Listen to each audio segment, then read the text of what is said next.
Assalamu alaikum wa rahmatullahi wa barakatuh. Bonjour à tous, on se retrouve pour une petite vidéo à travers laquelle on va répondre à une interrogation de certains lecteurs. Plusieurs personnes m'ont demandé quel livre lire pour comprendre ce qu'il se passe actuellement à Gaza et en Palestine en général et savoir comment agir ou comment réagir. Alors j'ai sélectionné certains livres et je vous ai expliqué pourquoi.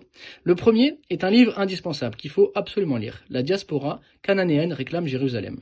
Ce livre-là va nous permettre de remonter dans le passé, de remonter dans le temps afin de découvrir quelle est l'histoire de la Palestine et donc comprendre ce qui se passe et ce qui se joue aujourd'hui.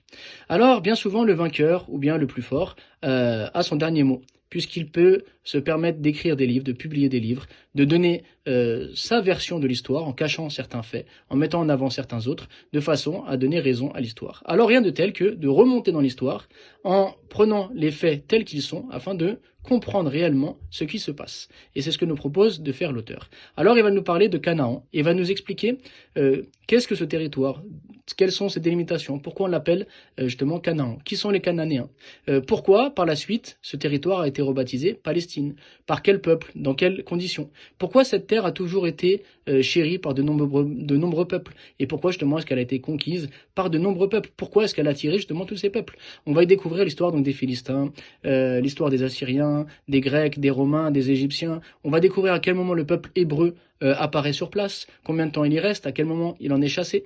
On va découvrir la présence musulmane, on va découvrir l'invasion des croisés, l'action de Salah ad-Din pour chasser ces croisés.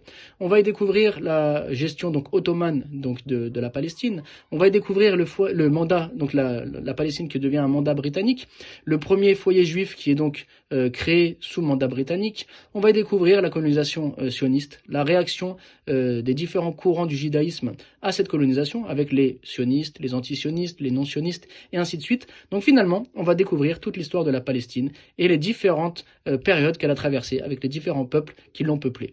Et ça va nous répondre à beaucoup d'interrogations qu'on a aujourd'hui, et ça va nous permettre donc d'y voir plus clair. Ensuite, le second livre, c'est Témoignages sur la guerre de libération de Malek Ben Nabi. Alors vous allez me dire, quel rapport avec ce livre est-ce qu'il se passe? Ce livre est en fait un témoignage, ou plutôt une critique de l'impérialisme et de ses crimes.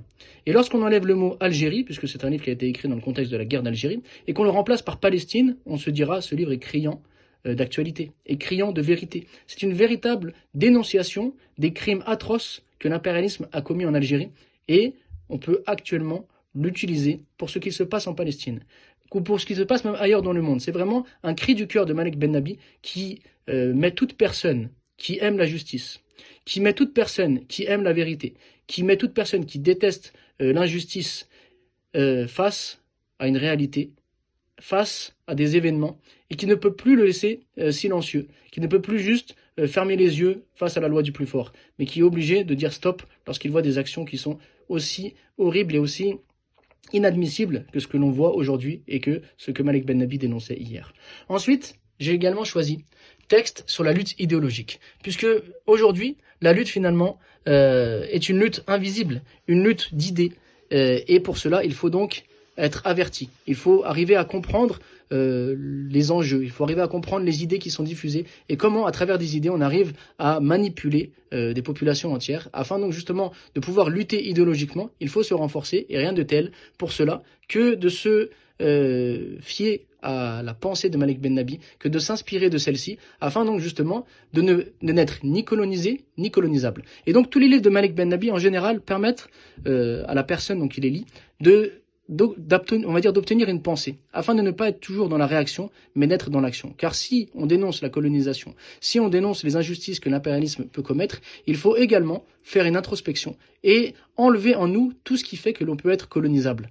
Et c'est là que les livres de Malek Ben Nabi sont extrêmement importants, afin de pouvoir nous aider à dépasser ces situations de crise et à devenir donc des hommes d'action et non pas uniquement des hommes de réaction.